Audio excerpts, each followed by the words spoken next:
largest backers we got, and they still lost $2 billion in counting, precisely because they were making bets in these derivative markets. We don't know all the details yet. It's going to be investigated. But this is why we passed Wall Street reform. The whole point was, even if you're smart, you can make mistakes. And since these banks are insured, backed up by taxpayers, we don't want you taking risks where eventually we might end up having to bail you out again. Because we've done that, been there, didn't like it. So this is why we raise capital requirements, so that when they do lose money, they've got enough money socked away that they can pay off those obligations.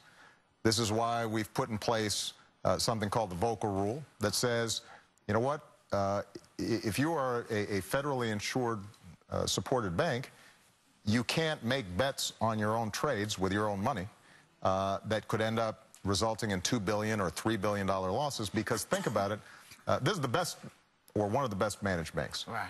You could have a bank that isn't as strong, isn't as profitable, making those same bets, and we might have had to step in. And that's exactly why Wall Street reform is so important. Now, we're still fighting this battle because all these regulations are being put in place as we speak. A lot of the financial industry is still fighting them. Right. They've hired tons of lobbyists to push back on this stuff. And so I hope that everybody who's watching is letting their members of Congress know, you know what, we want these rules in place to make sure this kind of stuff does not happen again. That's a lot of dough. That's real money. That's a lot of dough. That is real money. Yeah. Even for you, Whoopi.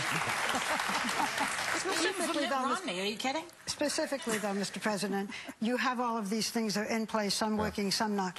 Are you, as the federal government, going to do anything more so that this doesn't happen? Well, keep in mind, if we get all the rules that we proposed and were passed by Congress implemented into law, it should prevent this kind of stuff from happening.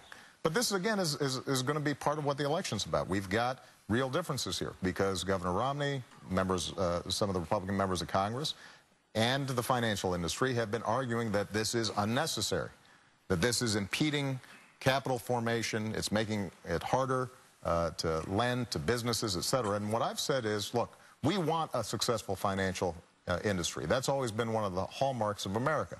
But what makes us the best financial industry is transparency, accountability, rules, so that small investors feel like if they put their money into Wall Street, it's not going to suddenly just disappear. They're not going to be defrauded. We want the banking industry to do what it does best, which is allocate capital to a small business, to some entrepreneur who wants to start something, to help families finance a home or buy a car or send their kids to college.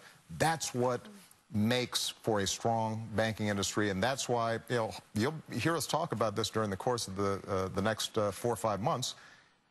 It is my strong belief that we've got to have vigorous enforcement of these rules that we just passed. Mr. President, I have been on this show for 16 years, and so has Joy. This is the first time that we have all sat and not done crosstalk. I know. I'm very impressed. I'm a little nervous about it. They're so well behaved. This is I have another question for you, Mr. President. I believe it was with Matt Lauer in 2009. You sat down, you were talking about the economy, and you said in 3 years I'll be held accountable. Right. If I don't have this thing done, quote, in 3 years, then there's going to be a one-term proposition.